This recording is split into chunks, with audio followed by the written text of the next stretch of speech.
Buenas tardes, queridos amigos. Para mí es un gusto estar con ustedes una vez más. Eh, Hoy día también vamos a empezar un tema nuevo que se llama cadena de frío. Ya la vez pasada hemos avanzado un poco sobre este tema y hoy día lo vamos a ampliar y también vamos a abarcar otro tema más sobre el manejo del ESAVIS en las inmunizaciones. Entonces vamos a arrancar una vez. Ya. Ya la vez pasada hemos visto un poco sobre lo que es la cadena de frío. Vamos a repasar un poco sobre lo que es la cadena de frío y de nuevo recalcar por qué es tan importante la cadena de frío, pues para que no se ve no se dé los llamados ESAVIS o las evidencias, ¿no? Que ocurren supuestamente por una mala vacunación. Entonces ahí entra a tallar bastante lo que es la cadena de frío. Ya se sabe que la cadena de frío es un sistema logístico que comprende los recursos humanos, materiales necesarios para llevar a cabo el almacenamiento, la conservación y el transporte de las vacunas en condiciones óptimas de temperatura, desde el lugar de la fabricación hasta el sitio donde las personas sean vacunadas, ¿no? Se supone que estas vacunas vienen del extranjero, entonces tienen que mantener pues una temperatura casi de entre 15 y 25 grados, ¿no? Aproximadamente. Vienen refrigeradores grandes, ¿no? En los aviones y con su data lawyer siempre, constantemente. Y también el transporte llega al aeropuerto. El aeropuerto, pues, en los grandes, son movilidades especiales donde tienen refrigerantes, ¿no? Constantemente controlando siempre que no se vaya a romper la cadena de frío. Y de ahí se supone que ya se distribuye a nivel central en Lima y puede estar hasta 6 meses a nivel central y de ahí a nivel regional. La vez pasada también hemos hablado bastante sobre lo que es pues la normativa. Como ustedes bien saben, esta normativa, la número 136 del año 2017, es la que rige hasta la fecha, ¿no? Donde están todos los procedimientos de una manera más minuciosa, lo que es el manejo pues de la cadena de frío, qué cuidados hay que tener con las inmunizaciones, ¿no? Y sobre todo pues las precauciones para no romperla.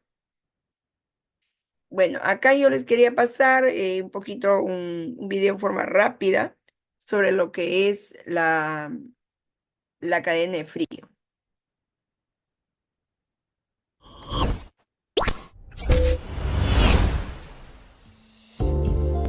Cadena de frío.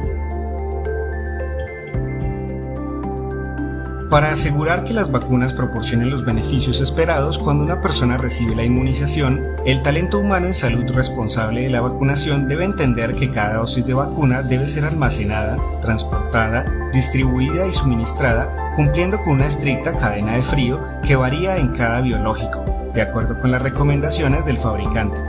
Es así como uno de los grandes retos de la vacunación contra COVID-19 es asegurar la cadena de frío, aplicando los procedimientos para el almacenamiento, transporte, distribución y suministro. Del cumplimiento estricto dependerá la calidad y potencia inmunológica de las vacunas utilizadas en el marco de la pandemia por COVID-19, asegurando el éxito de inmunidad en la población colombiana. Bueno, este es un video corto sobre lo que es el éxito de la inmunidad, ¿no? En un país que está, digamos, al lado de nosotros, que es Colombia. Supuestamente todos los países, pues, de acá de Sudamérica tienen que tener mucho cuidado con esto de la cadena de frío, no solamente es aquí en el Perú, ¿no? Todos los países cuidan minuciosamente lo que es la cadena de frío y acá también se ve la importancia que ellos tienen en recalcar, ¿no? La importancia de lo que es la cadena de frío. Entonces, acá dice bien claro que todo el personal de salud está involucrado en esto. Ya, a ver, continuamos entonces con el tema. Bueno, entonces, ¿cuáles son los niveles de la cadena de frío? Ya habíamos hablado también la vez pasada. Hay nivel nacional, nivel regional y nivel local. Son tres niveles en donde se da pues el transporte de las vacunas. A nivel nacional se tiene que tener las grandes cámaras frigoríficas, ¿no? en donde se refrigera pues de 15 a 25 grados. A nivel regional hay una menor capacidad, claro, de almacenamiento, porque es a nivel ya de región. También tienen que tener cámaras frigoríficas de refrigeración y sobre todo un sistema de alarma térmica, que es el que va a indicar cuando se está rompiendo la cadena de frío. Y los llamados centros o puestos de salud que manejan las vacunas en estos termos especializados con su data lawyer.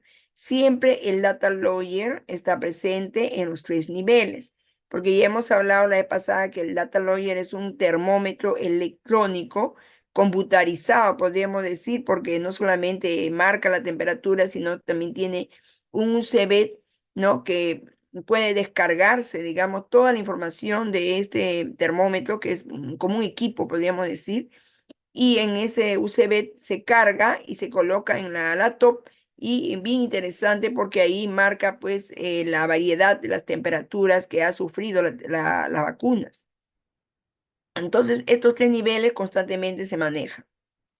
Acá, bueno, han puesto la cadena de frío del COVID, que ustedes saben que ahora a poco hemos estado con esta pandemia bastante fuerte y se ha aplicado bastante el manejo de vacunas con la cadena de frío.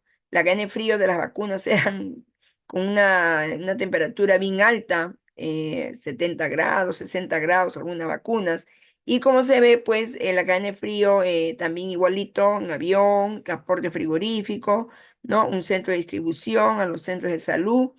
Y cuáles son las fortalezas, dice, para que sea un éxito hay que tener claro el compromiso social, ¿no?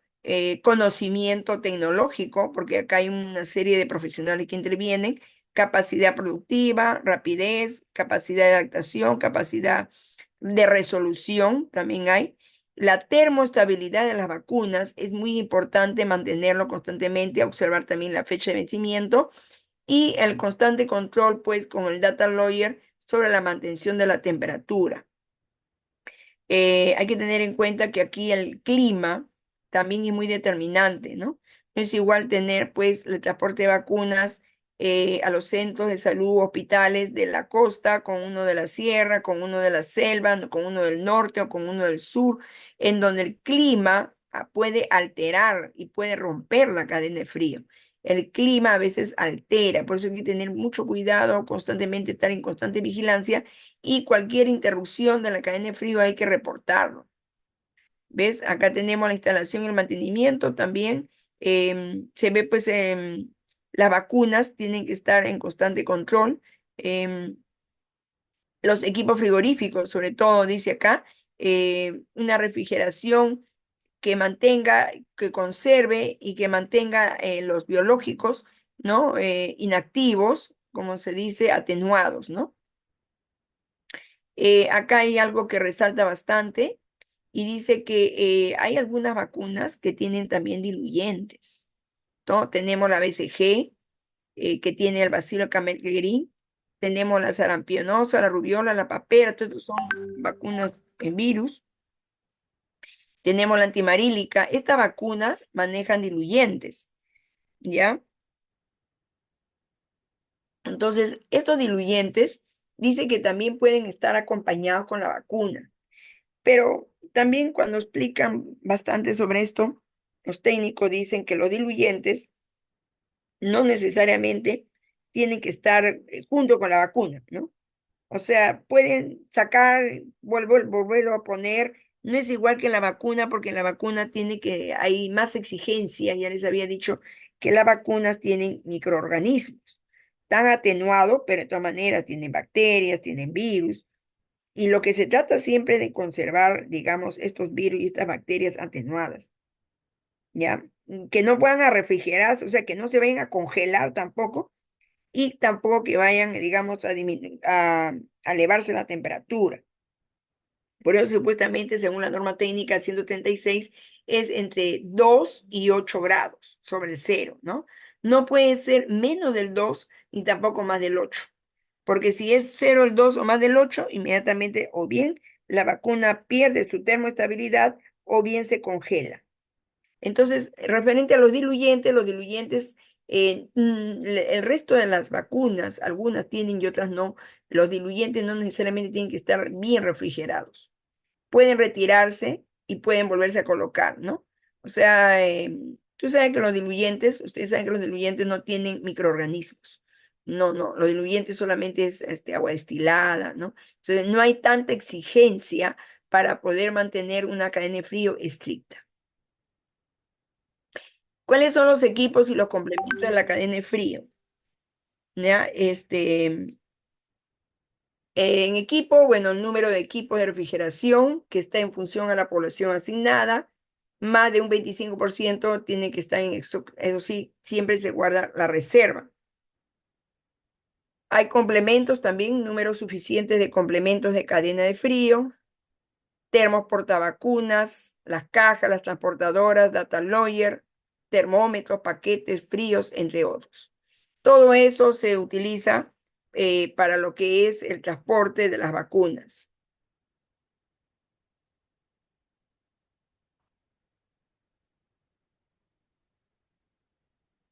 A nivel central, como ya la pasada también hemos mencionado, tiene grandes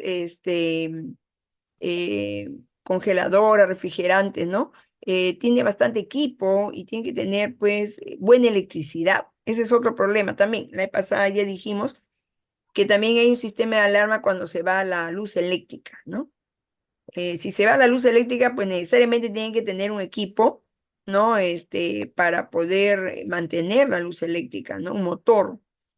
Por eso acá dice el almacén del nivel central de la cadena de frío es un edificio o parte de un edificio que está habilitado con cámaras frigoríficas para mantener las temperaturas de conservación y congelación. Y también debe contar con equipos de refrigeración adicionales como refrigeradoras, congeladoras, congeladores de paquete de frío, cajas frías, termos, portavacunas y contar con espacios y áreas suficientes para almacenar todos los insumos del programa de inmunizaciones, ¿no? Y también tiene que tener una serie de equipos como diluyentes, jeringas, alcohol, etcétera. Todo eso está a nivel central hasta 6 meses, inclusive dicen algunos hasta varios,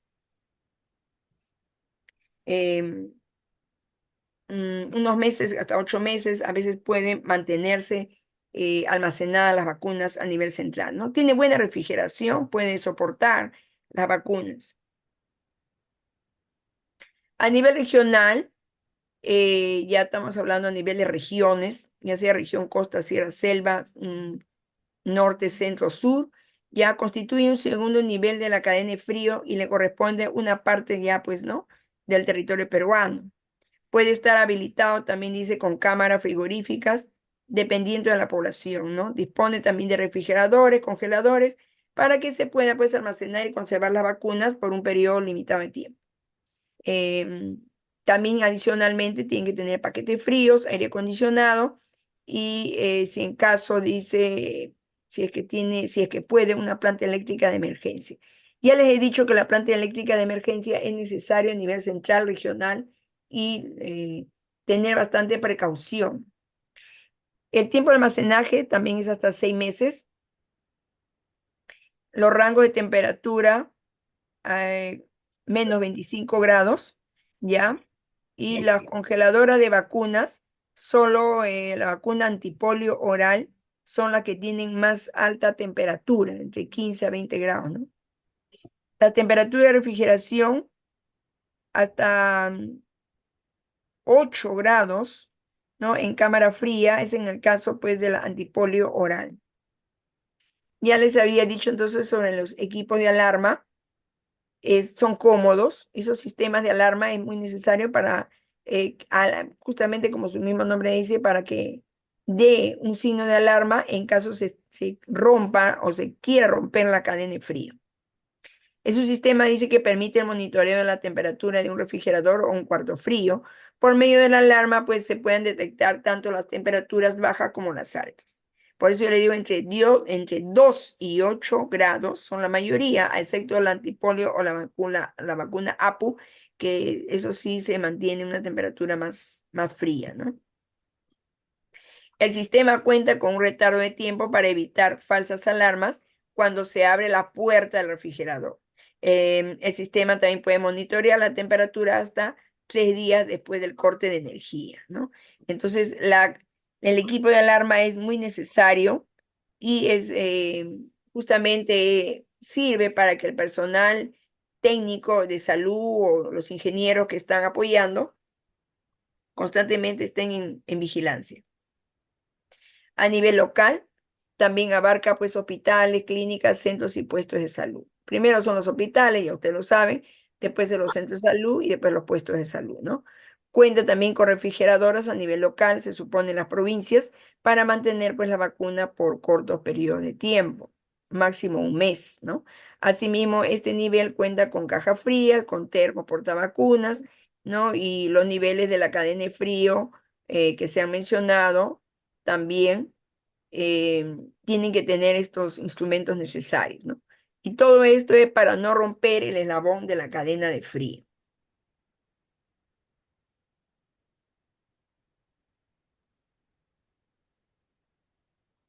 El almacenamiento del material biológico tiene una serie de recomendaciones.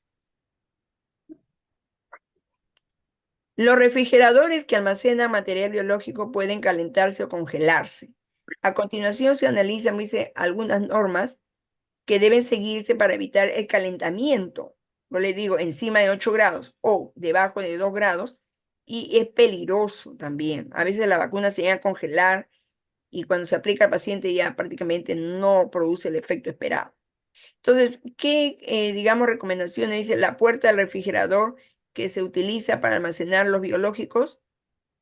Debe abrirse solamente 2 veces al día, ¿ya? Uno en la mañana y otro en la tarde, nada más. No se debe utilizar los refrigeradores para almacenar medicamentos. ¿Por qué razón? Esto ya se ha dicho también, porque cuando almacenan otras cosas, aparte de las vacunas, ya sea medicamentos, sueros, muestras, alimentos, etcétera, eso va a dar lugar a que se esté abriendo la puerta a cada momento, ¿ya? A nivel, digamos, de un puesto de salud o centro de salud, las vacunas no deben conservarse tampoco en los refrigeradores por más de un mes. Esto también ya se ha visto, es hasta un mes. ¿Por qué? Porque en los centros de salud, en los puestos de salud, la cadena de frío, digamos, se mantiene, pero no tiene, pues, las congeladoras, digamos, más exactas en cuanto a la medición de la vacuna, ¿no? Y ya se supone que también ha recorrido parte de lo que era el transporte. No siempre los biológicos que están en la refrigeradora también se mantienen con la temperatura ideal. Esto se debe a que cada vez que se abra la puerta de un refrigerador de tipo vertical, el aire frío que está dentro, ¿no? Es más pesado, entonces sale y es reemplazado por el aire caliente y húmedo. Hay que tener mucho cuidado cuando se abre la puerta de un refrigerador. Mucho cuidado. No, por eso dice bien claro, 2 veces al día, nada más. Después de cerrar la puerta, dice, y el aire caliente se traslada al evaporador y biológico y puede elevar pues la temperatura. Es bien peligroso cuando se abre la puerta, ¿ya? Por eso ahí dice bien claro, no siempre los biológicos que están en la refrigeradora se mantienen entre 2 y 8 grados. ¿Por qué? Porque a veces se abre la puerta y ahí pues, y tú puedes abrir la puerta y también tiene que ser rápido, ¿no? Abrir la puerta y te vas a quedar ahí varios minutos y eso va a ocasionar a que se eleve la temperatura a más de 8 grados. Está prohibido, por eso dice acá, poner en los dispositivos de refrigeración medicamentos, reactivos, muestra de laboratorio, alimentos, bebidas o otro tipo de vacunas para animales, ¿no? Esto ya antes hemos mencionado, está prohibido, prohibido. ¿Por qué? Porque esto va a dar lugar a que se esté abriendo la puerta del refrigerador en forma constante. Bueno, son qué recursos humanos se utiliza o qué recursos materiales, ya hemos hablado.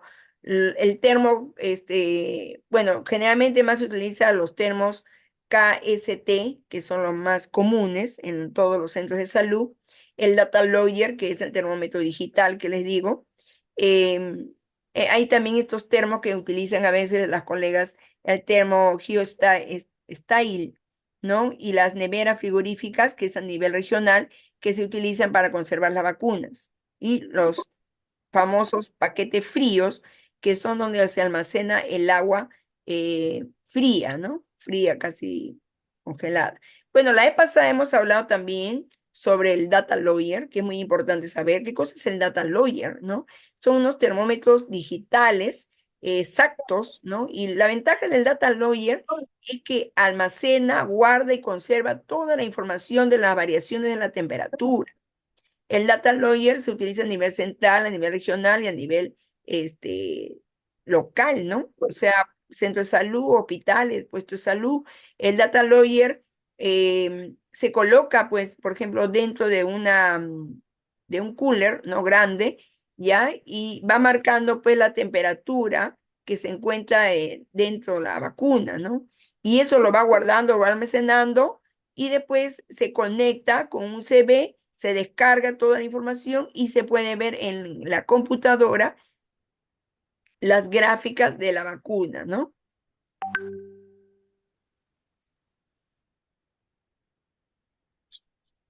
Entonces, acá está la ventaja del Data Lawyer. Las, las ventajas, a diferencia de un termómetro, una tira de papel, tornasol o un medidor de voltaje, o a diferencia de otro, dice archiva potencialmente miles de lecturas para facilitar la tendencia a largo plazo, análisis y revisión de los datos históricos. Yo escuchaba, le pasaba a una colega que decía que los data lawyer delatan si la enfermera vacuna o no vacuna. Delatan, ¿por qué? Porque ahí se ve a qué temperatura se ha mantenido, se observa si ha abierto o no ha abierto, digamos, la refrigeradora para sacar la vacuna, se observa, o sea, la información que va guardando, va guardando las curvas del comportamiento de la temperatura, y ahí tú te vas a dar cuenta si ha sido manipulada la vacuna, si se ha sacado, no se ha retirado, si se ha abierto, si se ha abierto también el cooler, ¿no? Para observarlo, o sea, todo eso te delata y a veces lo colocan el data lawyer y a veces no quieren colocan otro tipo de termómetro, ¿no? Pero el data lawyer pues sirve para vigilar, monitorear y controlar. ¿Quiénes utilizan el data lawyer? Los coordinadores, los farmacéuticos, el personal de hospital, los técnicos de esterilización, los ingenieros de equipos, los técnicos de garantía de calidad, ¿no? Etcétera. O sea, todo el personal de salud utiliza el data lawyer, pero también hay otros profesionales que lo utilizan, ¿no? Actualmente bien utilizado. Acá le voy a pasar un pequeño video sobre lo que es el data lawyer. El siguiente video busca ilustrar el proceso de alistamiento y embalaje para el transporte de vacunas del programa ampliado de inmunizaciones PAI. Para el transporte de vacunas y la perfecta conservación de la cadena de frío, se debe tener un adecuado proceso de embalaje. Para esto, es necesario contar con paquetes fríos de agua que deben ser almacenados en equipos de congelación previa al alistamiento. Estos paquetes deben poseer tapa rosca para permitir el cambio del agua de su interior. Se recuerda que no se deben usar paquetes fríos de soluciones eutécticas, que son fácilmente identificados porque el líquido o solución gelatinosa viene en diferentes colores como rosado, azul, verde o en ocasiones viene sellado, sin tapa rosca. En caso de tenerlos, deséchelos y cámbielos por paquetes de agua. Limpie de manera periódica los paquetes fríos. Organícelos al interior del congelador de tal manera que permita una adecuada rotación. Tenga en cuenta que la temperatura al interior del cuarto de congelación o congelador varía entre menos 10 grados centígrados y menos 25 grados centígrados. En estas condiciones, los paquetes fríos de agua presentan temperaturas muy bajas para ponerlas en contacto inmediato con las vacunas. Por lo tanto, es necesario atemperarlos para que pierdan la temperatura inicial. Recuerde que la temperatura del termo nunca debe estar por debajo de los 0 grados centígrados. Para el procedimiento de atemperado, deje reposar los paquetes fríos sobre la mesa de acero inoxidable hasta que se derrita en forma natural la capa de escarcha que se ha formado sobre el paquete y que dentro de él aparezcan las primeras gotas de líquido. Para corroborar su estado, agite el paquete hasta escuchar que el agua se mueve. A continuación, seque la humedad externa. El lugar donde se realice este alistamiento debe cumplir con todos los lineamientos nacionales de infraestructura y debe ser un ambiente limpio y climatizado. Una vez se cumplan todas las recomendaciones, los paquetes fríos pueden ser ubicados al interior de los termos o cajas térmicas que deben contar con código PQS. Al interior de los termos o cajas térmicas, por lo general encontrará las instrucciones de cómo realizar el correcto embalaje de las vacunas. También se identifica la cantidad y la capacidad de los paquetes fríos a emplear. No modifique estas condiciones poniendo paquetes fríos de tamaños diferentes o en cantidades inferiores.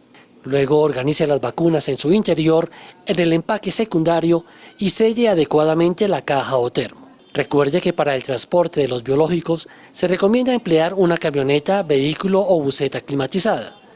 Dentro de los avances en cadena de frío en Colombia, se está fortaleciendo el componente de transporte por medio del uso de vehículos. Bueno, este video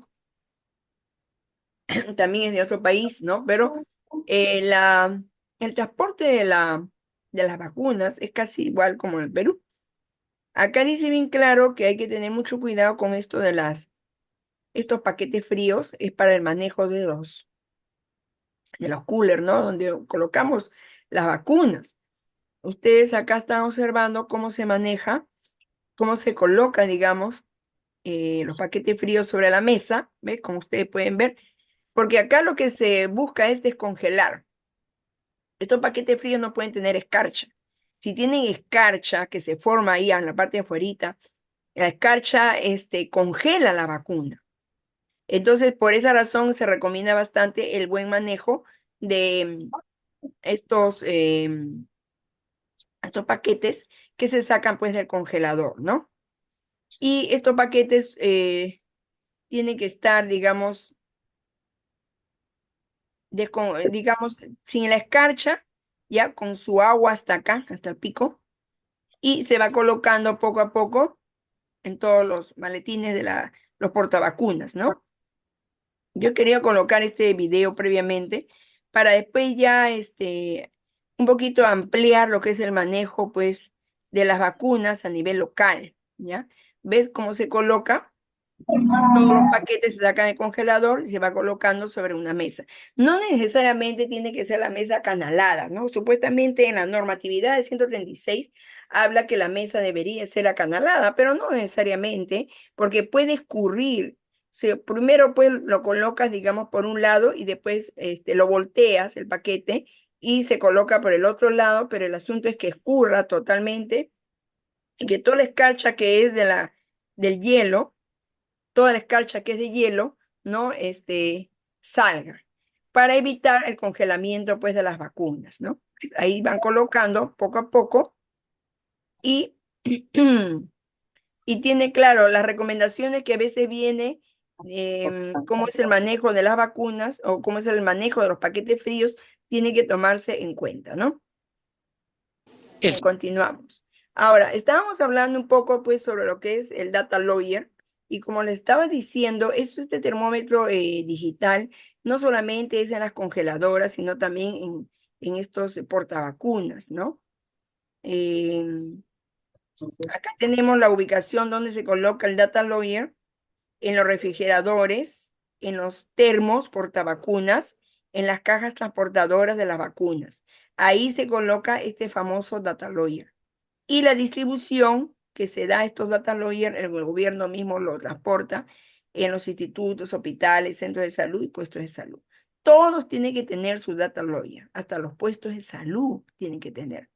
¿Por qué? Porque lo que se busca es conservar la cadena de frío. Ya les estoy diciendo, si se rompe la cadena de frío es una emergencia y inmediatamente tiene que reportarse, ¿no? Y para mala suerte, pues se pierde la vacuna. Cuando ya le entra un poquito el calor, apenita le sube más de 8 grados, ya la vacuna se denaturaliza ya. Ya no, la termoestabilidad que debe tener prácticamente se viene abajo, ¿no? Entonces, el monitoreo de la cadena de frío en todos los niveles durante el transporte y almacenamiento es a través de este instrumento, el data logger. Vea que tiene su CV, acá como ustedes pueden ver, se conecta, ¿no? Se descarga toda la información y luego se puede ver en la computadora, ¿ves? En la computadora se puede ver la gráfica de las temperaturas que han sido guardadas y almacenadas. Este termómetro digital lo que sirve es para conservar las variaciones de la vacuna. No es igual que un termómetro normal, o sea, un termómetro de alcohol, un termostato, o sea, esos termómetros te marcan la vacuna en el momento. pero no la guardan como una información. O sea, no te guardan la primera, la segunda, la tercera, la cuarta temperatura, no te la guardan. En cambio, este data logger sí es importante porque es un equipo que te guarda la información. Por eso se dice un termómetro digital y es un equipo prácticamente que se utiliza pues para ver las curvas que marca pues la vacuna. Acá tenemos ya la distribución de las vacunas, cómo se colocan las vacunas en los refrigerantes. Estas son las vacunas que se colocan acá en la parte de arriba, se colocan los paquetes refrigerantes, ¿no? Las botellas. Acá están las botellas de agua y acá entre la segunda y el segundo estante, segundo y tercer estante, están este tipo de vacunas, ¿no? La DPT, la toxoide, la antineumónica, la antihepatitis, la antirrotavirus, el VPH. Entonces, esta es, digamos, la ubicación de las vacunas. Hay otra norma también importante para tener en cuenta. Bueno, acá he puesto las recomendaciones. Dice, se debe colocar la botella con agua fría en la parte baja. ¿Ves? En la parte baja de la refrigeradora y en la tercera parrilla, si el volumen de las vacunas, si es que te permite, si no es cantidad de vacunas. ¿Cuántas botellas deben colocarse, dice, en un refrigerador? La cantidad mínima es esto.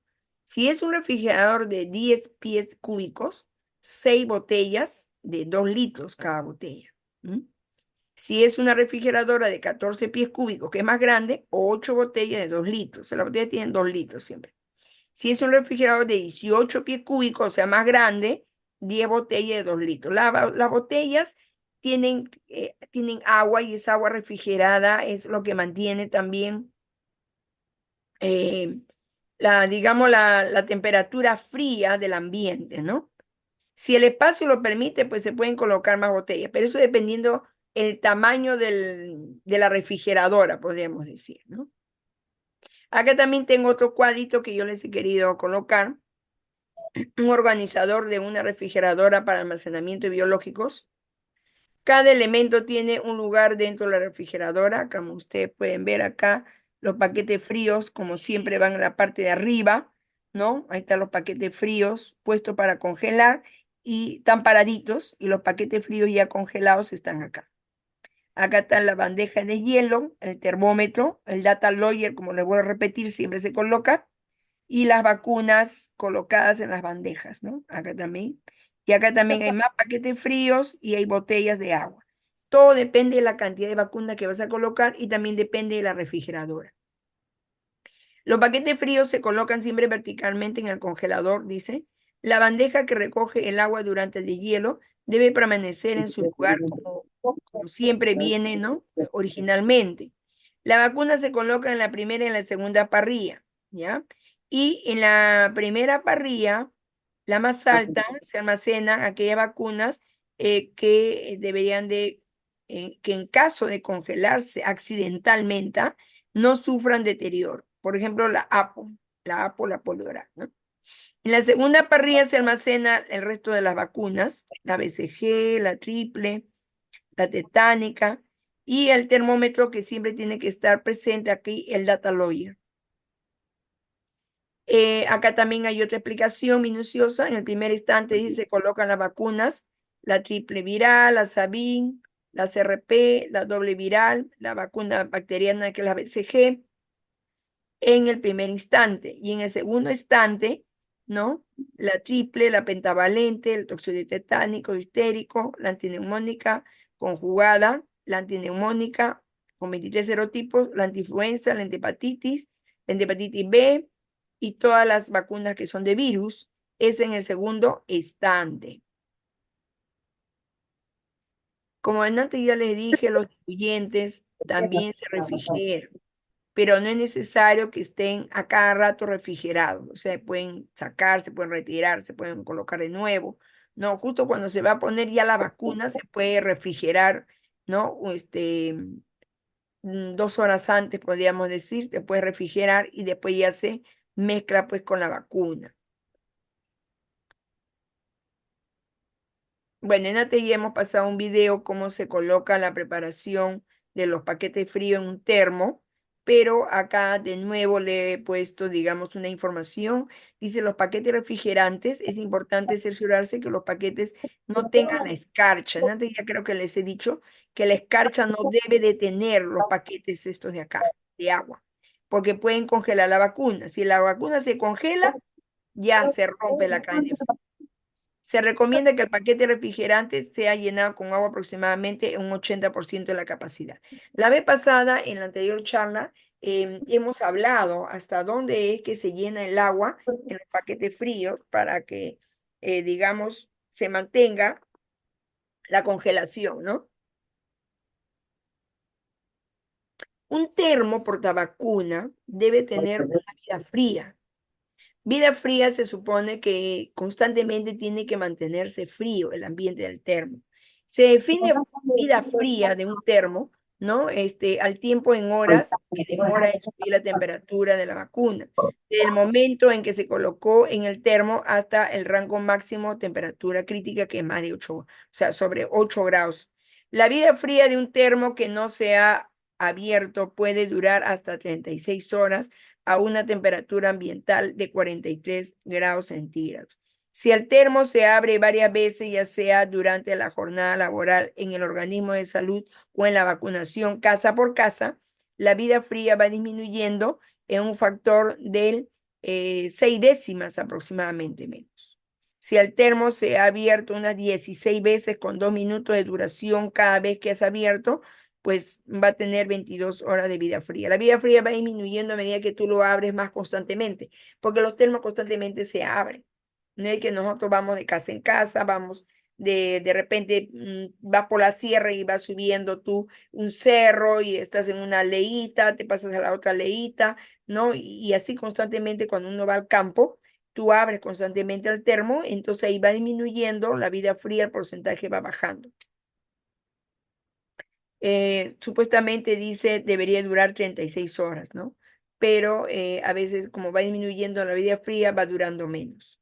La vida fría al termo depende de varios factores, cuáles son mantener una vida fría, el tipo de aislante térmico, cantidad y peso de los paquetes fríos utilizados, también, como ya le he dicho, la temperatura del clima es bien importante. La incidencia de radiación en la zona que se utilice y la velocidad del viento. La velocidad del viento, ¿por qué? Porque la velocidad del viento transmite el frío, ¿ya? El frío, o sea, el aire frío se transmite a través del viento. Y eso influye bastante a la temperatura del medio ambiente. Ustedes lo saben ya por conocimiento, la rotación de las corrientes de aire, ¿no? El aire frío, el aire caliente. El aire caliente siempre asciende hacia arriba, ¿no? Y el aire frío siempre se acentúa en la parte de abajo. Y la rotación del aire va constantemente, y ahí se forman los ciclos de aire. Eso interviene mucho, es un factor climático. Y eso ayuda a que el frío se transmita o no se transmita, ¿no? Entonces, la vida fría de un termo depende mucho de la manipulación del termo.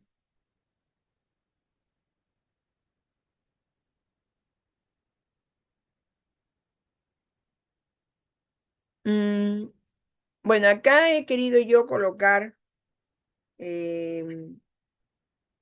la variedad de termos que utilizamos nosotros en la parte de salud. La mayoría de las colegas utilizan el KST, que es ¿no? El KST. A la mayoría les gusta ese. Dicen que porque es bonito, es plomito, porque él hace esa naranjadita, que el jueguito hace un jueguito de color, ¿no? Aunque no debería decirse así porque supuestamente nosotros debemos utilizar el termo que mejor vida fría tenga. ¿Ya? Entonces, el KST es el que más se utiliza, que tiene una capacidad de almacenaje, dice, de 1 litro, 1 litro con 1,7 litros, ¿no? Eh, de agua en los paquetes fríos. Ese es su almacenaje, ¿ya? Mm, Esta es la capacidad. Después tenemos otros termos, el termo blocking, que es este de acá. Este termo blocking, bueno, antes se utilizaba más, pero ahora ya se ha dejado de usar, ¿no? No se utiliza mucho. Este es el más antiguo, que las primeras veces salíamos con este termo, ahora ya no se utiliza mucho.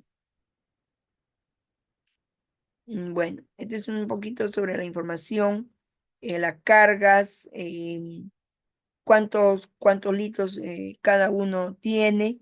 Los termos KST tienen vida fría de 3 a 4 horas, que es estos de acá, lo que más utilizan. 3 a 4 horas es su vida fría de estos termos, ¿no? A más de 43 grados. Dice, bueno, la capacidad que me digo 1.7 litros. El costo es, bueno, el costo unitario dice acá, 60. El peso, la carga de 5 kilos, hasta 5 kilos. Em, Este de acá es el que lleva 4 paquetes fríos, el KST, ¿ya? Y dicen, bueno, acá están los precios, porque este ya es el presupuesto que se utiliza para comprar estos termos. Este termo de acá también muy bueno, es el Yo Style, este de acá. Tiene 32 horas de vida fría, ya 2,5 litros, una carga de 6 kilos. Ya, este de acá, perdón, este de aquí es, perdón, este de acá. El Yo Style, es más chico. Mm, este de aquí es el Blocking, el APEC, no, es el APEC, el APEC. El APEC es este, 1 litro, 1.6 litros, una vida fría de 36 horas, ¿ya? El número de paquetes también 4 paquetes fríos, ¿ya? Este de aquí, ¿no? Entonces, como ustedes pueden ver, la mayoría de los termos que se utilizan y es de 32 a 36 horas de vida fría, ¿no? Pero todo depende de la cantidad, digamos, de veces que tú lo destapes y la cantidad de tiempo entre uno y otro. Como en antes hemos visto, baja a 26 horas, a 24 horas también puede bajar. ¿Por qué? Porque tú cada vez que lo vas destapando va entrando en el calorcito, ¿no? Entonces la vida fría ya no se va a conservar, como dice acá, a 36 horas, 34 horas. Va disminuyendo su vida fría. Y las vacunas, la termoestabilidad de las vacunas también va disminuyendo, ¿no? Y acá también seguimos con el KST, que es el que más se utiliza, y este es el YOX, ¿no? El número de paquetes de la KST 4 cerrado, supuestamente si estos dos estuvieran cerrados y tú no lo abres, no puede durar, te dice, hasta 72 horas.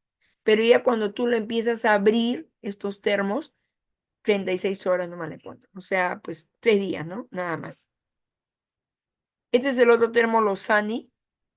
También se ha utilizado. Tiene un poquito más grande, con 8 paquetes. 36 horas también y con apertura hasta 12 horas nomás dura. Y este ya es un congelador más grande que ya tiene almacenaje de 14 a 24 paquetes fríos. Y cerrado te puede durar hasta 15 días que te conserva la vacuna, pero abriéndolo hasta 10 días, ¿no? Este KST que ustedes ven aquí, que es el que más se utiliza, acá hay una demostración, digamos, de los paquetes fríos y cómo, de qué manera, digamos, el termo protege, ¿no? El termo va a proteger del ingreso de la temperatura ambiental, ¿no? Es un termo bastante hermético, un termo bastante seguro, que generalmente es el que más se utiliza en los puestos de salud y en los centros de salud. Bueno, acá yo les he querido colocar para que ustedes conozcan algunos otros tipos de termómetros que también se pueden utilizar dentro de los termos. El el termómetro de mercurio, el vástago que también se puede utilizar, ¿no? Estos termos se pueden utilizar para observar la temperatura en el momento, pero no es como el Data Lawyer que ustedes ven aquí. Este Data Lawyer es diferente porque, como ya les he dicho, que tiene digamos así, la particularidad de guardar las temperaturas, la guarda, y tú con el USB le puedes retirar toda la información y ver la gráfica en una computadora. Es muy diferente, pues, que estos termómetros que son de momento. El termograficador es el data logger, lo que yo les digo, le dicen graficador porque no solamente mide la temperatura, sino que también te ayuda a observar la gráfica de la temperatura. ¿Y cuáles son los accidentes de la cadena de frío? Son situaciones de emergencia en las que pues las unidades refrigerantes presentan alguna descompostura. Hay que cuidar mucho de no tener accidentes de la cadena de frío. La descompostura quiere decir que se está mal logrado, ¿no? Por ejemplo, verificar que la temperatura se encuentre siempre entre 2 y 8, dice. Revisar la unidad refrigerante sin abrir la puerta. Bueno, la vez pasada hemos hablado bastante sobre este tema de que dentro del personal que interviene en lo que es la cadena de frío, no solamente el médico, la enfermera, ¿no? También están ingenieros, están también técnicos, electricistas, ¿no?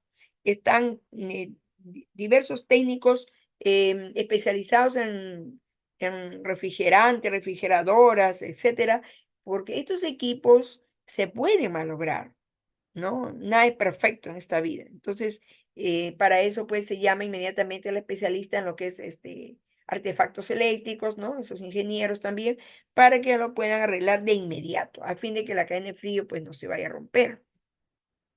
¿Cuáles son las medidas inmediatas cuando, digamos, se sufre la decompostura de estos instrumentos o herramientas?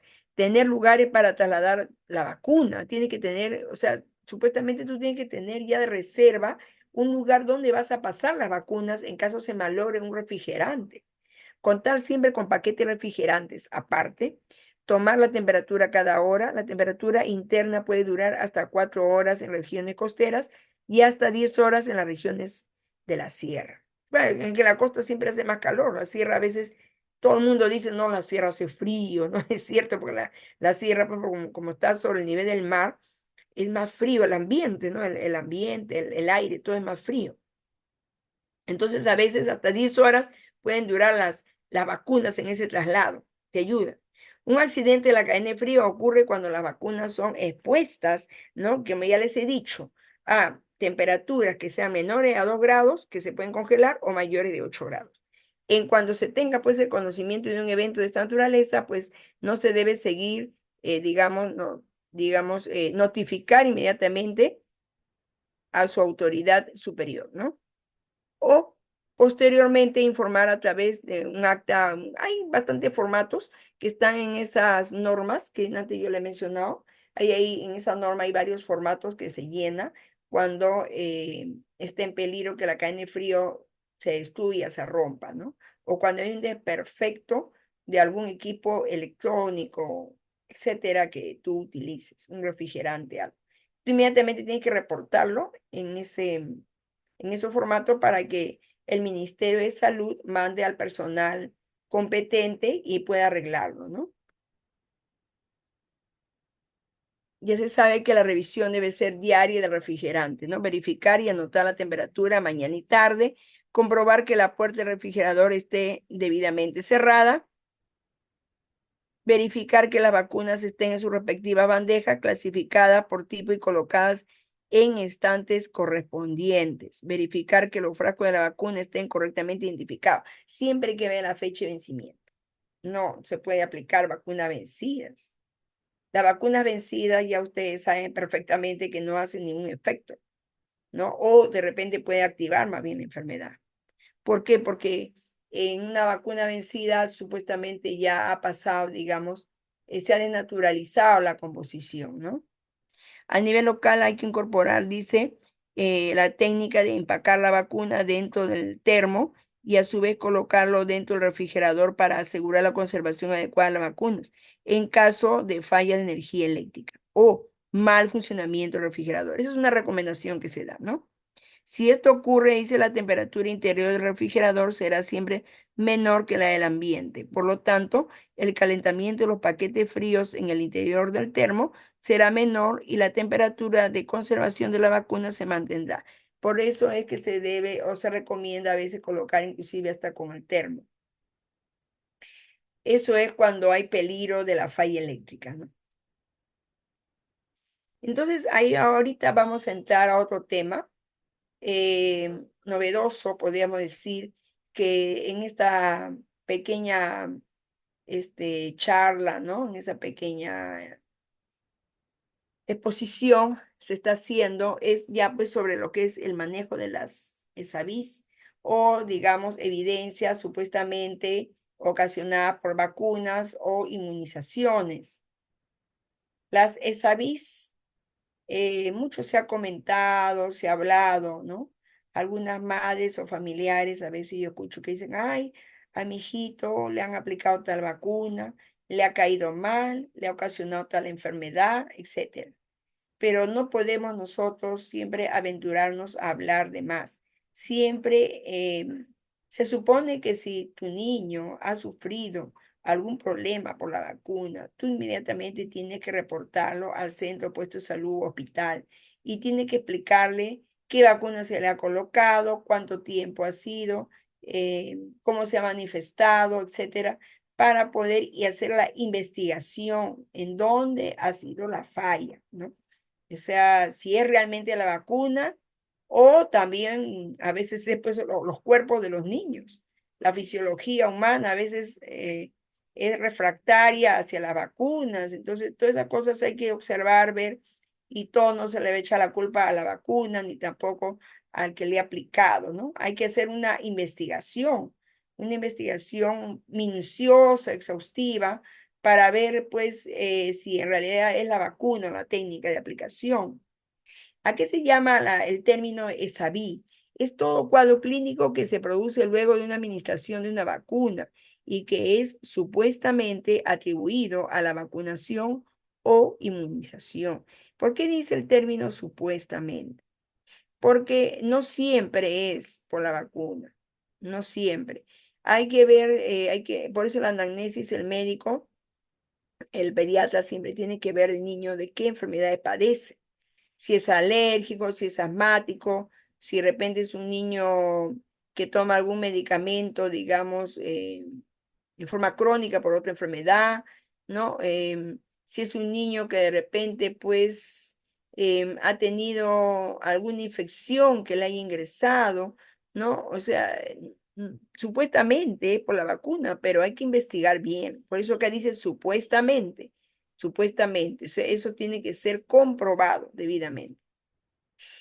También se dice que es toda persona pues, que presente un cuadro clínico severo o raro que cause la incapacidad o fallecimiento. Bueno, hay habido casos que dicen, ha muerto por la vacuna, dicen, ¿no? Entonces hay que verificar bien. Es una relación temporal y no necesariamente de causa y efecto.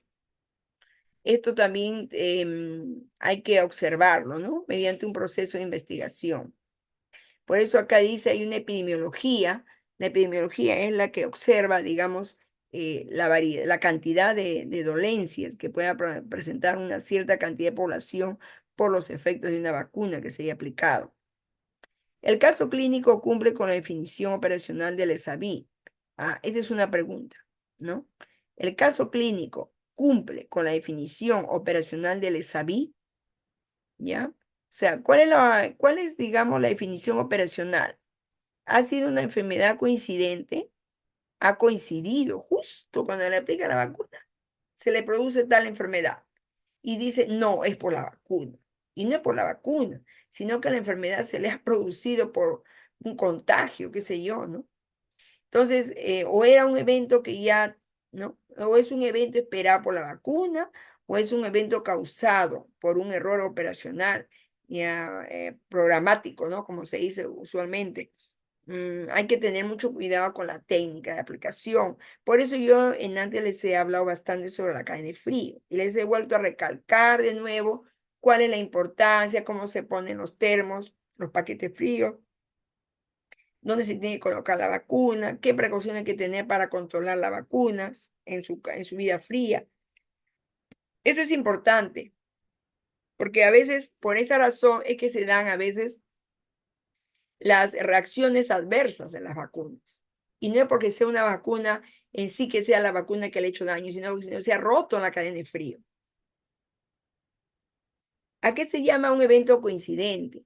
Son cuadros clínicos producidos por virus, bacterias, parásitos u otros frecuentes de producir enfermedad, ¿no?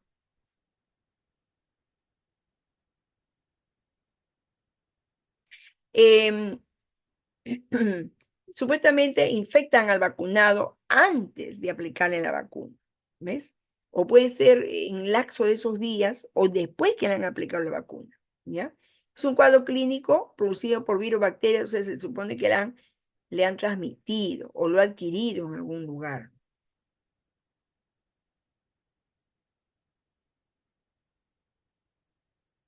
Em, Hay que tener en cuenta que acá tiene que haber un periodo de incubación, ¿ya?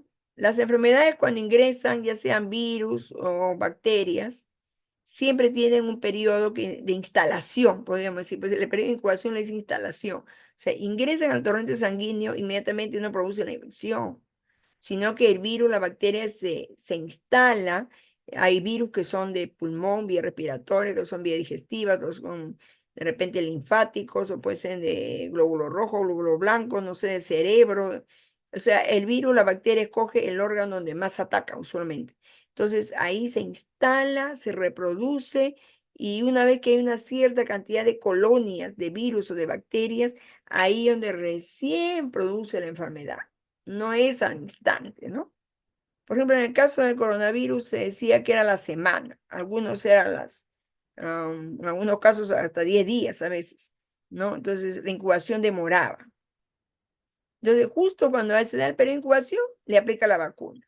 Y dicen, no, es la vacuna la que le ha producido la enfermedad. Y no, no es la vacuna, sino es un virus, una bacteria que ya previamente lo han contagiado a la persona, ¿no? Otra cosa que tener en cuenta también, bueno, esto ya es parte de la fisiología pediátrica, dice, los primeros meses de vida de un niño son los más vulnerables a adquirir y a desarrollar cualquier tipo de enfermedad, eso todo el mundo lo sabe, que los bebés tienen bastante vulnerabilidad, ¿no? Inmunológicamente son bastante débiles y constantemente les contagian. Entonces no es que sea la vacuna, sino que por ahí alguien le ha contagiado algún virus, una bacteria al bebé. Entre los 2 y 3 meses de vida, donde se produce el mayor número de fallecidos catalogados dentro del síndrome. Esta es una estadística del síndrome de la muerte súbita del lactante. Y esta estadística del síndrome de muerte súbita es entre el segundo y el tercer mes de vida, generalmente. O sea, los que mueren de manera súbita, los bebés que mueren de manera súbita, son entre los 2 y 3 meses de vida. Y en ese lapso, pues, se supone que le aplican la mayor cantidad de dosis, que la triple, la pentavalente, la hexavalente y todo se le aplica cuando están chiquitos y justamente dicen, no, es la vacuna, ¿no? Entonces, hay que tener en cuenta esto, ¿ya? La vulnerabilidad de la criatura, de los bebés y la estadística de la muerte súbita, que generalmente se da hasta los 3 meses de vida. Bueno, y acá he querido colocar yo a que se llama síndrome de muerte súbita. Los casos de síndrome de muerte súbita en un lactante se produce hasta los 4 meses de edad, tienen un pico alrededor de los 2 meses de vida que coincide temporalmente con un periodo en que se aplican pues, un montón de vacunas. 11 vacunas, dice, en algunos países, ¿no? En Estados Unidos, bueno, acá hablando, se han notificado más de 5.000 casos de muerte súbita hasta los 3 meses de vida. En el Perú, no existe con exactitud esta estadística, pero sí se ha reportado también casos de muerte súbita hasta los 3 meses de vida. ¿Por qué la muerte súbita? Porque a veces la bacteria, el virus ingresa al cuerpo del bebé y a esa edad, tú sabes que anatómicamente todos los órganos y sistemas están casi juntos, ¿no? Por el tamaño de la criatura, pues, ¿no? Entonces, un virus, una bacteria que a veces ingresa al estómago le hace daño, por ejemplo, a las vías renales. O entra por la vía respiratoria, le hace daño a la vía digestiva, le complica el renal. O sea, ¿por qué se complican tan rápido? Se infectan tan rápido. Porque, digamos, las vías que traslada de un órgano a otro son muy cortas. Entonces, como son cortas, los órganos todos están casi juntos, rapidito se infectan los bebés. Y a veces por septicemia se da pues la famosa muerte súbita, que es una muerte de un momento a otro, que muere de un paro el niño, ¿no? Y a veces para mala suerte, pues por ahí lo han vacunado y dicen, uff, no, la vacuna lo mató. También se da, digamos, los reportes, ¿no? De las enfermedades o muertes, también puede ser, dice, por error operacional o programático. ¿A qué se llama esto? Son las actitudes o procedimientos que no cumplan con las normas establecidas y que en conjunto pueden generar eventos adversos graves o fatales, ¿no? Son ocasionados por un error humano en cualquier punto del proceso de que recibimos la vacuna hasta su almacenamiento, conservación, distribución, manipulación, preparación, administración y la consejería. Por eso es necesario guardar la cadena de frío. Es necesario aplicarle bien la vacuna. Pero yo le digo una cosa, aplicar una vacuna es bien sencillo. Todas las enfermeras lo sabemos. No es difícil aplicar una vacuna. El problema está cuando la vacuna está mal conservada, cuando no ha guardado la cadena de frío. Ahí viene el problema. Tú le aplicas la vacuna y esa se ha roto la cadena de frío, o bien se ha congelado, o bien le ha aumentado mucho la temperatura y ya no le hace el efecto esperado y se produce una reacción adversa. A eso se llama error programático operacional, ¿no? Y también hay que tener en cuenta que hay que estarle controlando su calendarización del bebé. Hay que ver si ya le toca la vacuna. Y hay que ver también el estado de inmunidad de la criatura. Y hay que ver también si el bebé está haciendo algún tipo de enfermedad. Por eso también es necesario a veces que lo chequee el pediatra, ¿no? Antes de vacunarlo.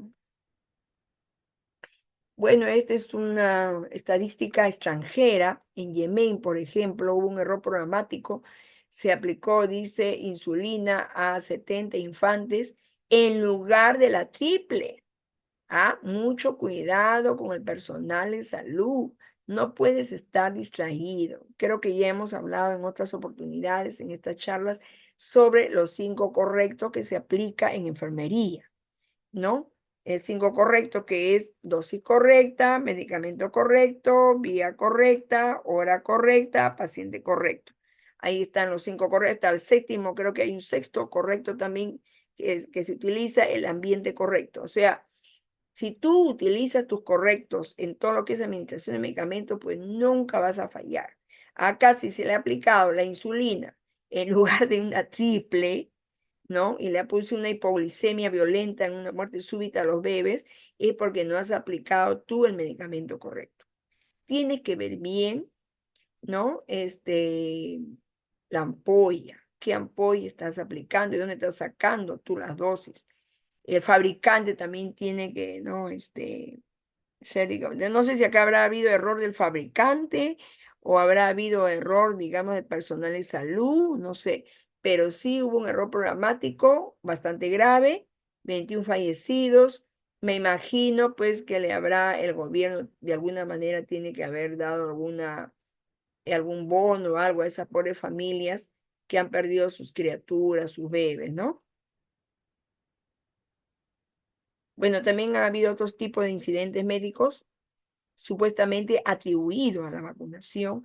Por ejemplo, en Guatemala, un infante fallecido, pues se sospechó de uso como diluyente de vacuna antiserampionosa, un neurobloqueador muscular. O sea, en lugar que sea el diluyente de la vacuna, utilizaron una sustancia que era bloqueador muscular y se produjo una parálisis, ¿no? Y se produjo una parálisis, un paro cardíaco.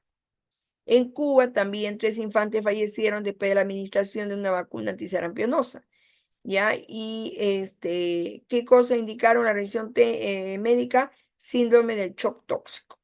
Pero esto habrá sido seguramente la vacuna antisarampionosa, capaz habrá estado vencida o se habría roto la cadena de frío.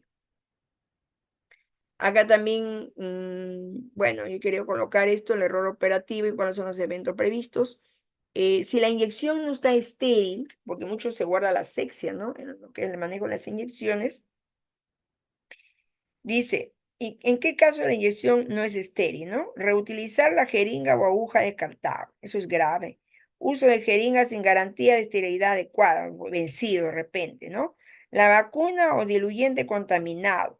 Uso de vacuna liofilizada por más del tiempo indicado de uso, o sea, ya vencidas. ¿Qué es lo que se prevé en estas situaciones? Cuando la inyección no es estéril, la infección, un absceso localizado en el sitio de la inyección, una septicemia, un síndrome tóxico, una infección transmitida por la sangre, puede ser una hepatitis, un VIH, etcétera, ¿no? O sea, ¿por qué? Porque se ha vuelto a utilizar las jeringas y las agujas. Yo creo que esto no creo que lo hagan en los centros de salud, pero de todas maneras se coloca acá para que ustedes tengan en cuenta y no se vaya a producir. Otro error operativo, por ejemplo, en la reconstitución de la vacuna. Reconstitución con diluyente incorrecto, como el caso que ya les he mostrado, que en lugar de haberle puesto el diluyente, le habían colocado un bloqueador muscular, ¿no? O sea, también es por el parecido de la ampolla, hay que tener mucho cuidado, ¿ya? También puede ser un reemplazo de la vacuna o diluyente con un fármaco, uy, eso también es grave. ¿Y qué se puede prever si puede, qué cosa va a producir esto? Un absceso local por una agitación indebida, un efecto adverso de un fármaco, puede ser la insulina, muerte y la vacuna ineficaz. En caso, claro, no es vacuna, pues no se ha reemplazado la vacuna y se ha producido una septicemia y un paro, ¿no? Otro error operativo también es inyección en un lugar equivocado. La BCG aplicada por vía, digamos, subcutánea, ¿no?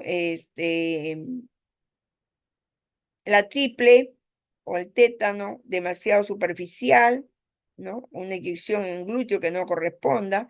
¿Qué es lo que se puede producir? Reacción o acceso local, reacción o acceso daño al nervio ciático. Ay, eso es muy grave, puede producir una parálisis de la piernita del bebé o de las dos piernas. Ya ustedes saben que cuando se aplica por vía intramuscular, pues tiene que tener en cuenta los cuatro cuadrantes, ¿no? El cuadrante súper externo y tú tienes que saberlo colocar, ¿no? Bueno, se supone que es una enfermera la que aplica, no es una técnica de enfermería. Entonces tiene que tener en cuenta esta situación, las técnicas, ¿no? También puede producirse por transporte, almacenamiento incorrecto de la vacuna, si se puede producir una reacción local por vacuna congelada. Ya les he dicho, debajo de 2 grados se congela la vacuna, ¿ya? Y eso es una vacuna ineficaz. Y no hacer caso a las contraindicaciones de la vacuna. Hay que tener cuidado, les digo, con aquellos niños que son alérgicos a los medicamentos, ¿ah?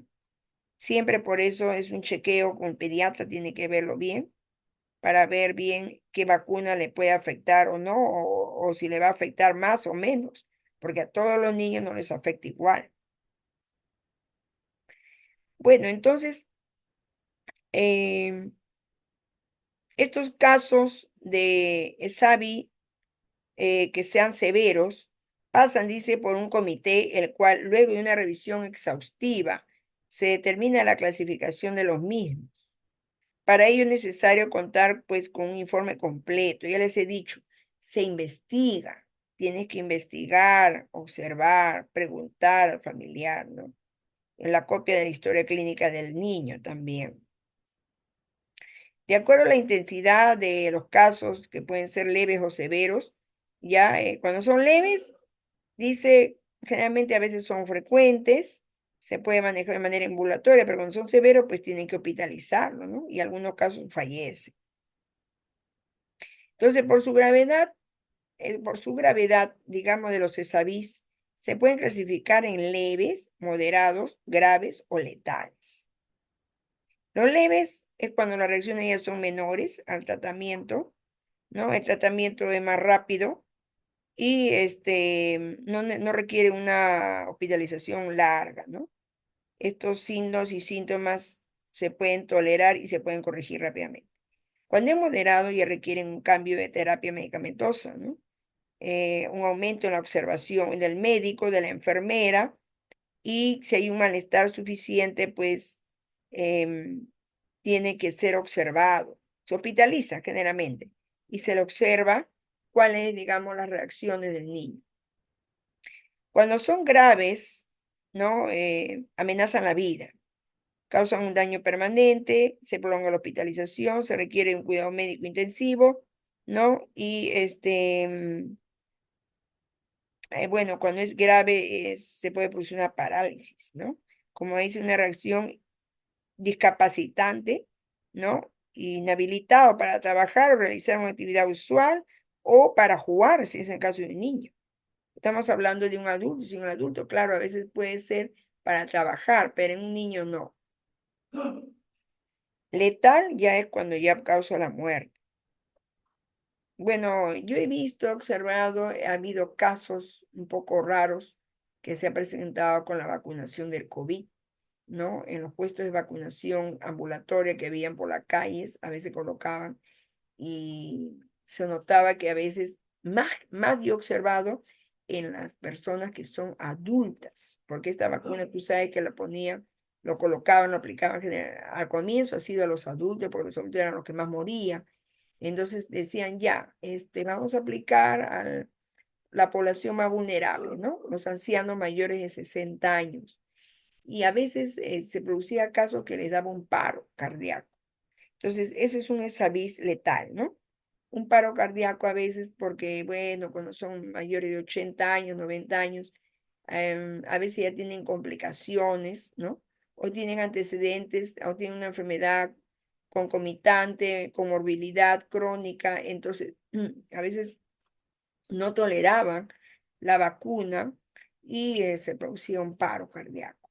Y a veces se producía el paro en el mismo lugar donde se aplicaba la vacuna. O sea, le aplicaban la vacuna y al rato, ¡pac!, ahí nomás hacían paro y caían. Se ha visto bastante casos de ese tipo, este, pero es pues justamente por la edad, por las complicaciones de otras enfermedades. O sea, no es propiamente por la vacuna, sino es porque en realidad las otras enfermedades que han tenido los pacientes a veces no, digamos, se complicaban, ¿no? Se complicaban. Entonces, tenía que uno que tener cuidado, ¿no? Para ver, digamos, en qué momento se le iba a vacunar a la persona. Bueno, y por la relación causal, o CESAVIS puede ser un evento, ya hemos dicho, evento coincidente o relacionado con la vacuna o evento no concluyente. Coincidente es cuando el evento, o sea, cuando la enfermedad, la dolencia, ¿no? No está relacionado con la vacuna, ¿no? Es una enfermedad producida por otra etiología, o sea, una causa, de repente una transmisión de la enfermedad. Y justo ahí se le vacunaba, pues de coincidencia. Evento relacionado con la vacuna propiamente dicho, un evento relacionado con el proceso de manejo de las vacunas. Y hemos hablado ya del error programático. Un evento relacionado también con los componentes propios de la vacuna, de repente no ha guardado la cadena de frío o simplemente pues está vencida, fuera de fecha. Y un evento no concluyente cuando la evidencia disponible pues no permite determinar la etiología del evento. O sea, cuando tú ya no sabes cuál ha sido la causa. Si ha sido la vacuna, si ha sido el error programático, si ha sido un contagio, etcétera. Ya hemos hablado de los CESAVIS leves, eventos locales que pueden producir, por ejemplo, dolor, enrojecimiento, nódulo cutáneo, ¿no? Vesícula, pápulas, puede producirse un queloide también, una linfadenitis regional. En los eventos sistémicos o a nivel general, a veces puede producir fiebre, irritabilidad, dolor muscular, malestar, cefalea, vómito, diarrea, astralgias o dolor de todas las articulaciones, linfadenitis regional y otros malestares que puede producir los eventos sistémicos. Son esas bien leves. Acá tenemos uno severo, ¿no? A nivel local y a nivel sistémico también puede ser. A nivel local, absceso en el lugar de la punción, ¿no? Como ustedes pueden ver ahí en la imagen. Reacción local grave con una reacción sistémica y una necrosis de tejido. Sistémico es muy grave porque ya produce la muerte. Un SAVI severo a nivel sistémico puede producir osteolitis, osteomielitis, parálisis poliomielítica. Eso también bastante se ha reportado relacionado al antipolio, pero eso es cuando está vencido, cuando no ha guardado la cadena de frío. Una encefalitis también puede producirse consecutiva a la vacunación frente a la vacuna de la fiebre amarilla. Una anafilaxia una trombocitopenia, una parálisis aguda flácida postvacunal o un síndrome Guillain-Barré, ¿no? El síndrome Guillain-Barré también ahora poco se ha estado dando, bueno, decían que era por la vacuna, no se sabe muy bien, pero es una complicación. Parálisis facial, meningitis, convulsiones febriles, encefalopatías. Eso se ha reportado en algunos casos severos cuando se han aplicado las vacunas, pero mucho cuidado, a veces ese error programático, o sea, no es propiamente dicho por lo que sí es propiamente la vacuna, sino que se ha manejado mal esa vacuna. No ha guardado la cadena de frío, ¿no? No ha guardado la cadena de frío, o simplemente pues la vacuna está vencida o no ha guardado la medida de asepsia, ¿ves? Entonces es bien importante que el personal de salud em, sea cuidadoso. ¿Por qué? Porque estas sustancias químicas de la vacuna tiene, como ya le vuelvo a repetir, bacterias, tiene virus, ¿ya? Y estas bacterias y estos virus que guardan necesitan ser manejados en la mejor medida. Si no, estas bacterias y estos virus van a producir enfermedades que ustedes están viendo ahí, ¿no? Encefalitis, anafilaxis, etcétera, van a producir. Entonces, no estamos manejando solamente agüita, sino estamos manejando líquidos, pero con microorganismos vivos, que no necesariamente están muertos, sino están atenuados o moribundos, podríamos decir, ¿no? Que se les ha bajado la velocidad, digamos, de reproducción. Acá tenemos, por ejemplo, la hepatitis B, la hepatitis C, la VIH. Puede producir problemas infecciosos, transmisión del agente patógeno a través de la sangre, infecciones debido a equipos no estériles. ¿Ah? Debido a equipos no estériles, abscesos, septicemia, tétano. ¿Ve? La infección. Entonces, mucho cuidado. ¿Ah? Puede producirse también em, la técnica inadecuada para producir parálisis traumática, linfadenitis y no infeccioso también se clasifica como las inyecciones de sustancias inadecuadas. Como ya antes hemos dicho, que a la vacuna a veces la reemplazan por otros medicamentos. Y ahí es peligroso porque se produce una intoxicación y un shock anafiláctico y la muerte.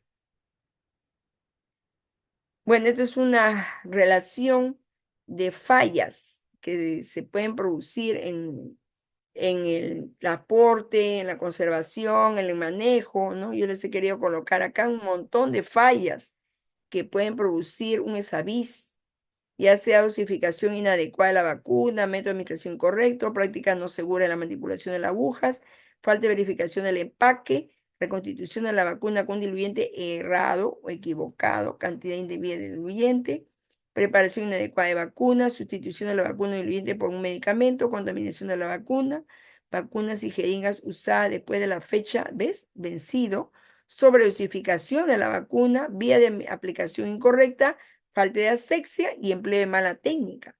Pero todas estas cosas son corregibles, ¿eh? Tú puedes corregirlo, ¿no? Con una debida capacitación, de repente no te sientes preparado para vacunar. No es fácil que yo voy a ir a vacunar nada más, sino tienes que capacitarte, de repente hacer un stage, que te capaciten bien, que te ensayen bien, entonces para que no vayas a cometer un error, porque ya están viendo que los ESAVIS muchas veces son severos y letales y da mucha pena pues que se produzcan niños fallecidos, ¿no? Por nuestra negligencia. Entonces, ESAVI grave. ¿Qué se hace en caso de un ESAVI grave? Notificar dentro de las primeras 24 horas. Eso siempre y cuando sea reportado, porque a veces no se reportan tampoco. Se da también, se reporta a través de formatos, ¿no? ESAVI no grave, notificar a través del Sistema Único de Información para la Vigilancia Epidemiológica. La vigilancia epidemiológica se da en estos casos de las manifestaciones supuestamente por vacunas también.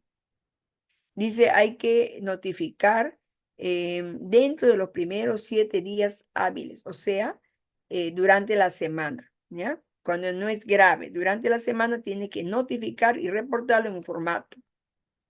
¿Qué se hace en estos casos? Bueno, los médicos, sobre todo, tratar al paciente, verificar la información, comunicar a los papás, ¿no? La enfermera, por lo tanto, tiene, pues, en primer lugar que trasladarlo de repente a un especialista, un pediatra, ¿no? El que tengan a la mano para que inmediatamente dé el tratamiento adecuado, ¿ya? Y ahí en la notificación tiene que estar la fecha de notificación. Se tienen que investigar, como ya les vuelvo a repetir, se investiga, se detectan errores programáticos, ¿ah? Hay que hacer un inventario pues minucioso de qué cosa se ha utilizado, una observación del ambiente donde se le ha colocado la vacuna, dónde le ha colocado, le ha puesto en su casa, cómo ha estado la casa también. A veces uno puede ingresar a la casa a vacunar y la casa de repente está sucia, está contaminada, ¿no? Todas esas cosas tienen que tener cuidado, ¿ya? Yo recomendaría mejor que si la persona tiene un domicilio de repente no tan aséptico, entonces mejor que vaya a un centro de salud, puesto de salud, para que no vaya a haber una reacción cruzada pues con la vacuna. Hay que identificar la vacuna, la jeringa que se haya utilizado, ya, revisar todo lo que es la logística del programa. Hay que también detectar errores programáticos y el inventario del servicio, la observación del ambiente de trabajo, la identificación de la vacuna y la jeringa. Y el trabajo de campo, observación de las condiciones socioeconómicas de la familia. ¿Ven? Como le estoy repitiendo, la descripción de las condiciones en las que falleció el paciente y la identificación también si ha habido otros casos aparte de ese paciente, ¿no? Seguimiento, dice, de la persona vacunada con el mismo frasco y lote en la jurisdicción. Bueno, eso se investiga también. En caso de una necropsia, pues tendrá que hacerlo dentro de las primeras 24 horas para identificar la causa, ¿no? Obtener la copia del protocolo, hay que protocolizar. Se supone que siempre bueno, esto lo hace siempre la región, ¿no? Una protocolización de un ESAVIS. ¿Qué se hace uno por uno? ¿Qué paso número uno, paso número dos? O sea, ¿qué cosa va a hacer el personal? Esto lo hace a nivel regional. Hay un protocolo para la investigación y para hacer la necropsia. También es necesario, dice, en algunos casos, sacar exámenes toxicológicos en el momento de la necropsia del cerebro, hígado, contenido, estómago, enviar sin formol a otros, eso es para investigar cuál ha sido la causa de la muerte, ¿no? Anatomía patológica de 3 a 4 centímetros de cada órgano y enviar con formol. Todo esto lo hace ya el personal, digamos, forense con los patólogos. Tienen que investigar minuciosamente cuál ha sido la causa. ¿Cuáles son los pasos a seguir? Dice, para la investigación en eventos severos. Cuando ya ahí, ¿no? A ver, acá hay paso 1, 2, 3 y 4. Evaluación inicial. Confirmar el antecedente de vacuna. Brindar confianza y responder a las dudas e inquietudes de los familiares, notificar, ¿no? La evaluación, en la descripción del caso, evaluación del caso, antecedente patológico del paciente, hay que ver los antecedentes de la vacunación, control de calidad del lote de la vacuna, la jeringa, tratamiento, exámenes auxiliares. Si fallece, hay que hacer una necropsia dentro de las 24 horas y se reporta al Ministerio Público, ¿no? Y el Ministerio Público al Instituto Nacional de Salud. En trabajo de campo hay que hacer una evaluación del servicio de inmunización, evaluación del ambiente de trabajo, evaluación del desempeño del trabajador en inmunizaciones, evaluación de los aspectos de la vacuna, la jeringa, evaluación de los aspectos operativos de inmunizaciones, evaluación del perfil epidemiológico de la zona, seguimiento de casos, observación de condiciones socioeconómicas de la familia y evaluar la respuesta a la inmunidad. Todas estas evaluaciones o investigaciones se hacen con la finalidad de detectar o corroborar o confirmar si ha sido o no por las vacunas que se ha aplicado. Y finalmente dar los informes. El informe preliminar dentro de los 2 días, informe de seguimiento en caso de hospitalización y un informe final, ¿no? Bueno, estos son algunos, ¿qué le puedo decir? Algunas publicaciones en los periódicos que supuestamente ha sido por un examen, ¿no? Dice, mellicito muere a las horas de recibir la vacuna triple, ¿no? 2 niños mueren tras ser vacunados, 2 niños mueren tras ser vacunados por la triple, etcétera. A veces los periódicos reportan porque la mamá, los papás, los familiares van a los medios de prensa, ¿no? Y denuncian que han sido vacunados en tal o cual lugar y que se ha producido, pues, la muerte de su ser querido, ¿no? Entonces, pero esto ya ustedes están observando, viendo que esto hay que investigarlo, ¿no? A veces dicen, no, la vacuna y se ha muerto, pero hay que ver bien si ha habido una comorbilidad, si ha habido un antecedente, ¿no? Y todo se tiene que investigar, averiguar bien. A veces no es por la vacuna, sino, como ya le vuelvo a repetir, es por lo que no ha habido una adecuada cadena de frío, ha habido un reemplazo de la vacuna también. Suspende la vacunación de fiebre amarilla, ¿no? Muerte de 3 personas que genera pues una controversia. Han muerto 3 personas. Eh, a veces se detiene la vacunación cuando hay estos casos, ¿no?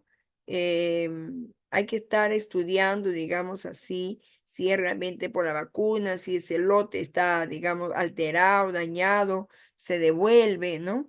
El lote, todo eso se investiga. Pero ahora, ¿cuál es el impacto de estas publicaciones?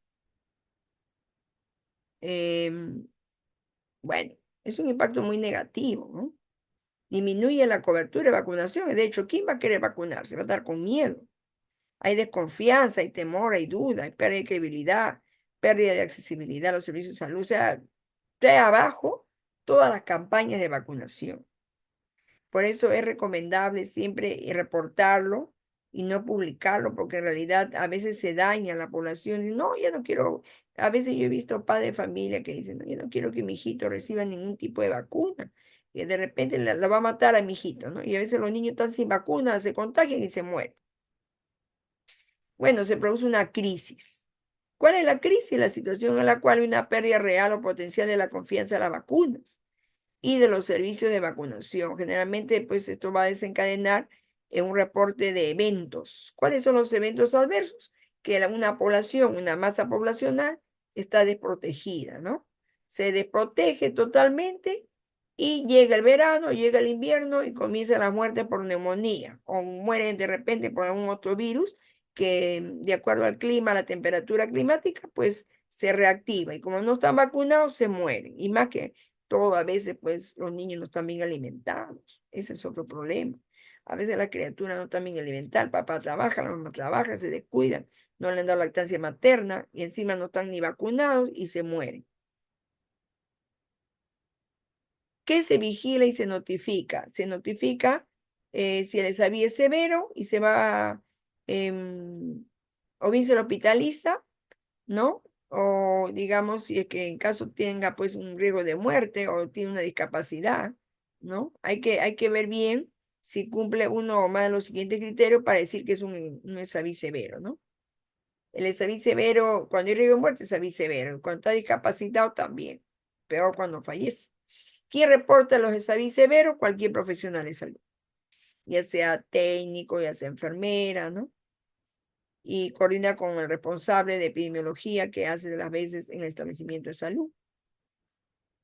El exaví severo, acá dice, em, todos los establecimientos de salud público privado de ámbito nacional están pues dentro de las facultades para poderlo notificar, ¿ya?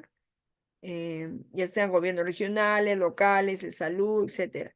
Todos están en la facultad de poder notificar un exaví severo. Yo les he querido colocar aquí como un repaso, porque el título del tema era inmunización. En realidad es muy amplio hablar sobre los exavís, por eso no he hablado las inmunizaciones en sí. El cuidado de la vacuna sí hemos hablado ampliamente, pero no hemos hablado vacuna por vacuna. Es muy amplio, de repente muy minucioso para hablar de cada vacuna, los cuidados de cada vacuna, ¿no? Pero quiero un repaso nada más para que ustedes vean el calendario de vacunación que se da acá en el Perú, hasta los 4 años, ¿no? Pero ustedes saben que a partir en la edad de adolescencia, preadolescencia también hay alguna vacuna que se aplica. Recién nacido, su BCG, ahora que se está vacunando contra la hepatitis B también, ¿no? A los 2 meses, la primera dosis de la pentavalente, del antipolio, también de la vacuna contra el rotavirus, la primera dosis de la vacuna de la neumocócica, o sea, contra la neumonía. A los 4 meses, la segunda dosis de la pentavalente, la segunda dosis del antipolio, la segunda dosis de la vacuna contra el rotavirus, la segunda dosis de la vacuna contra la neumonía. Y a los 6 meses, la tercera dosis de la vacuna pentavalente, la tercera dosis de la vacuna antipolio, la APO que le decimos, y la dosis, a los 6 meses, la dosis anual de la vacuna contra la influencia pediátrica, H1N1, la influencia por virus tipo B, y a los 7 meses, la segunda dosis de la vacuna contra la influencia pediátrica también. A los 12 meses, la primera dosis de la vacuna contra el sarampión, la tercera dosis de la vacuna antineumocócica, la dosis única de la vacuna contra la varicela. Y después acá está hasta el año y medio, hasta los 4 años, la dosis anual de la vacuna contra la influencia pediátrica, la segunda dosis de la vacuna contra la difteria, la pertusis y la segunda dosis del refuerzo de la vacuna antipolio oral. Bueno, entonces en forma general son cantidad de vacunas que se aplican pues durante los primeros años de vida, ¿no? Antes yo me acuerdo cuando yo era estudiante de enfermería, pues estoy hablándole hace como 30 años atrás.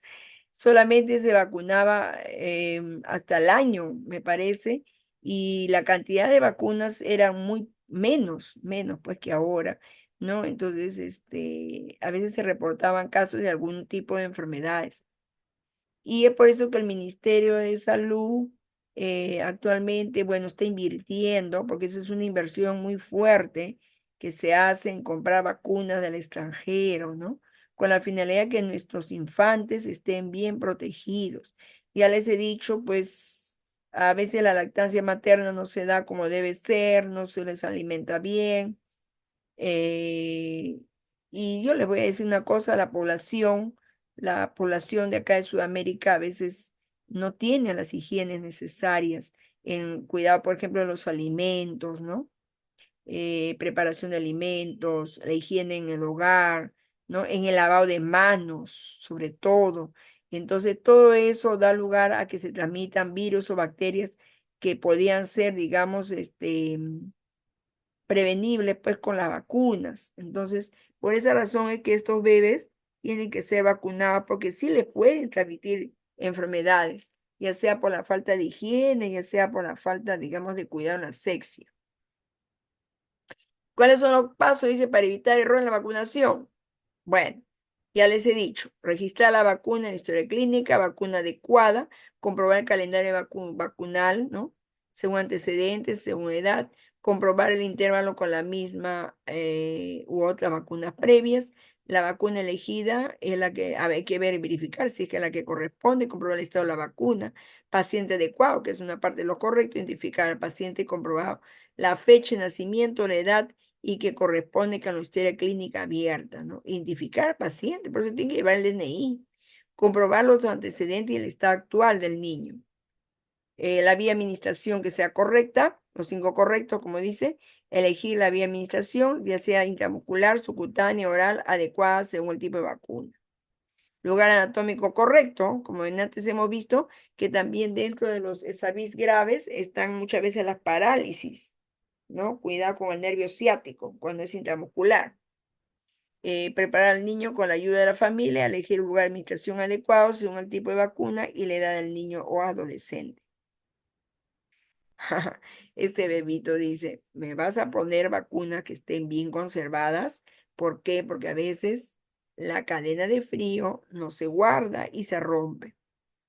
Bueno, yo creo que hasta acá hemos hecho lo posible de darles todas las indicaciones para lo que es el cuidado de las inmunizaciones y sobre todo también para reportar los casos de los SAVIs graves, leves o moderados, ¿no? Y qué se tiene que hacer, pues, cuando existen este tipo de casos.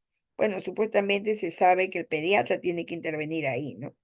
La mamá, el papá, bueno, eh, tiene que ir al pediatra, pues, con la finalidad de mejorar la salud del niño, ¿no? Y reportar el caso inmediatamente para ver si es el lote de la vacuna que está alterado, dañado, vencido, o si ha habido algún error programático o un error operacional, como dice. creo que hasta acá hemos llegado. Muchas gracias pues por la atención prestada. No sé si hay alguna pregunta al respecto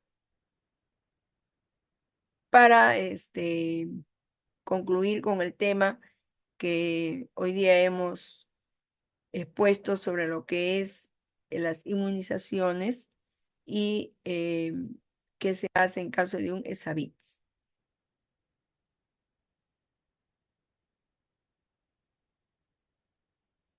Muchas gracias por su atención.